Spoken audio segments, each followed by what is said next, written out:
از بچم جم برز انور امیرکلو سیدا انور امیرکلو مامۆستەیە ئۆلیەن هاش باژارێ ئەنقەرێ لەگەل منە سەیدا تو بخێر هاتی ڕووداوێ.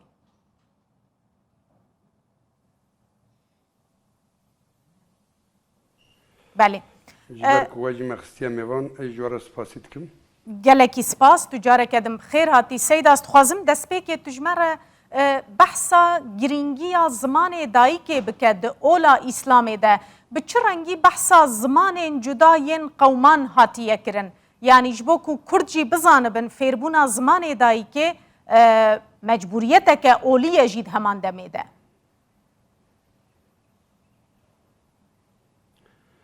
يعني لسر زماني هم ذكرن في بيجن خدای تعالی وقتا که انسان ده دنیای رنگی وان و زمانی وان جدا جدا وان دشینه. بله.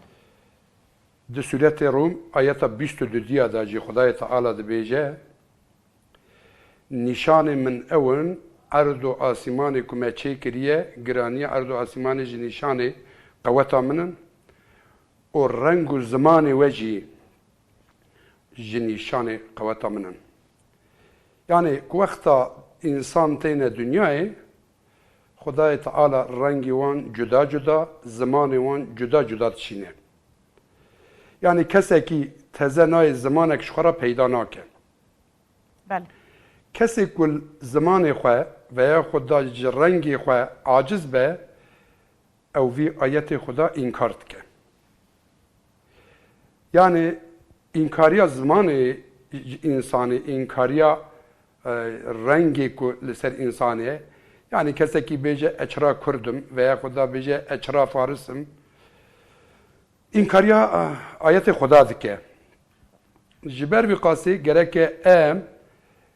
ده دین اسلام داجی لزمان خواه خودی درکون او هیزا گلکی هیزا ملتک جی محقق زمانی ویه یعنی کسی که زمانی ویتنه به زمان خو ناخفه او ملت ونداده به یعنی هبونا ملتکی به زمان وانه سیدان ها مترسی هیا لسر کردی سورت حجرات یعنی مترسی تهلیکه لسر زمان کردی هیا کو وندا ببدوی روشه ده yani براستی از حوالی جا انسان مجولات خواه که درکتن هاتن مترپولا ده مترپولا دا وندایی کی چه بیه زارو که ما زمان خواه دبستانا ناخونن مخابن به زمان ترکی دخونن به زمان ترکی جی کد خونن تینا مالی جی تلویزیون جی به ترکی نه تلفون وقت کن به ترکی نه جبوناوی زمانی ما ونداده به ترسه که مزن هیه گره که امل زمانی خودی در کون سیدا جه قد خکرنا زمانه کی بله کرم که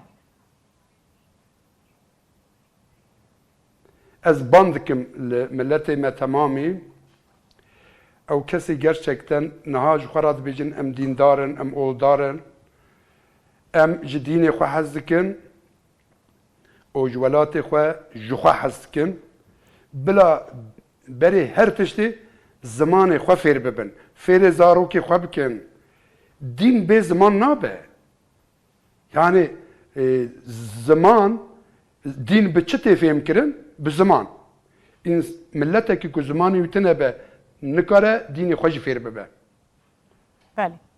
بله سیدا متخواست از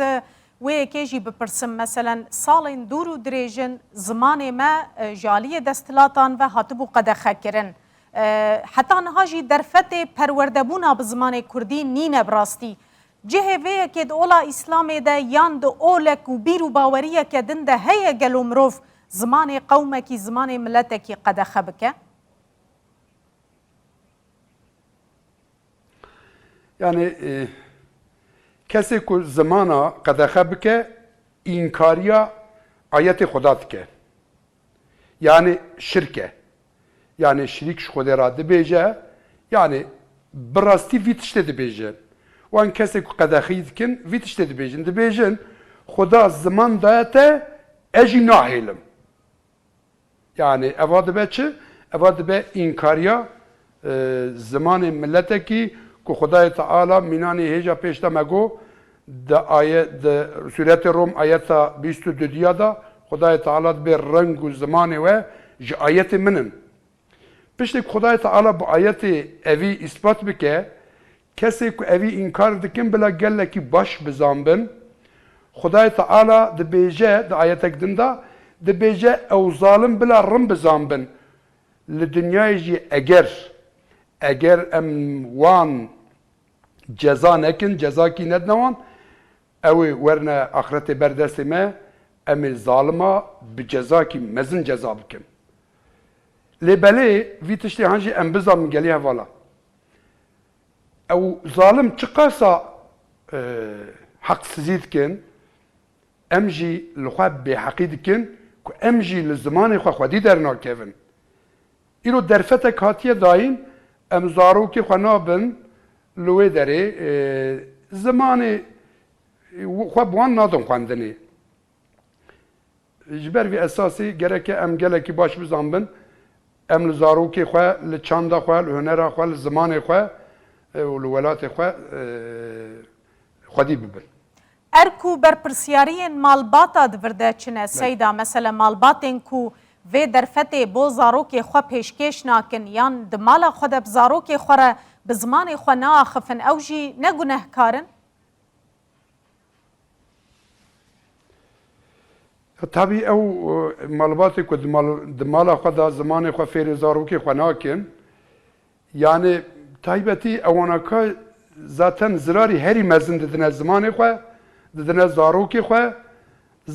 zav zaman em gelekî kesa dibînin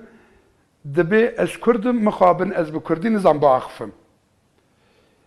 Ew jî ji malbatê tê yani bi hezar saleye zimanê me nehatiye xwendin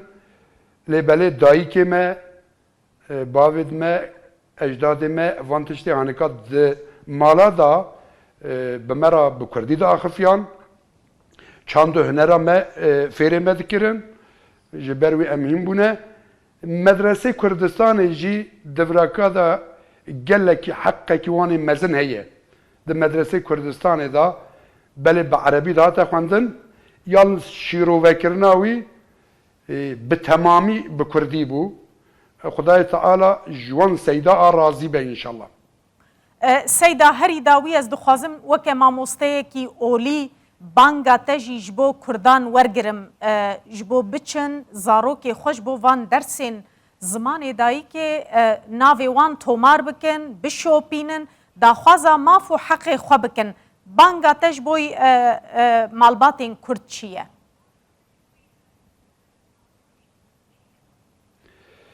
Banga min ji bona van malbatê me yê Kurd ev e ku li zimanê xwe xwedî derkevin, xwedî derketin jî bi gotinê nabe. Gereke di pratîkê da herin ciyê ku heqekî dewletê daye wan zaten Xudayê Teala di Qur'anê da heq daye wan ku dewletê jî heqekî daye wan li wî heqê xwe jî xwedî derkevin, zarokê xwe bi herin li wê derê binivîsînin û li wê derê li wî heqê xwe ku standine ne ku heqê dewletê daye wan wê heqê xwe ku bi gelekî emega hatiye standin herin zarokê xwe li wê derê binivîsin li vî zimanê xwedî derkevin û heqê wan e heta sonî jî gereke lê sahîb derkevin banga min li wan kesê ku oldar in ewaka gelekî bila rind bizanbin ku di ola İslamê da bê ziman ne mumkin e ku meriv bigêje armanca İslamê jî. Gelekî spasiya te dikim Seyda Enwer Emirkul û mamosteyê olî ji Enqerê mêvanê me bû zor spas.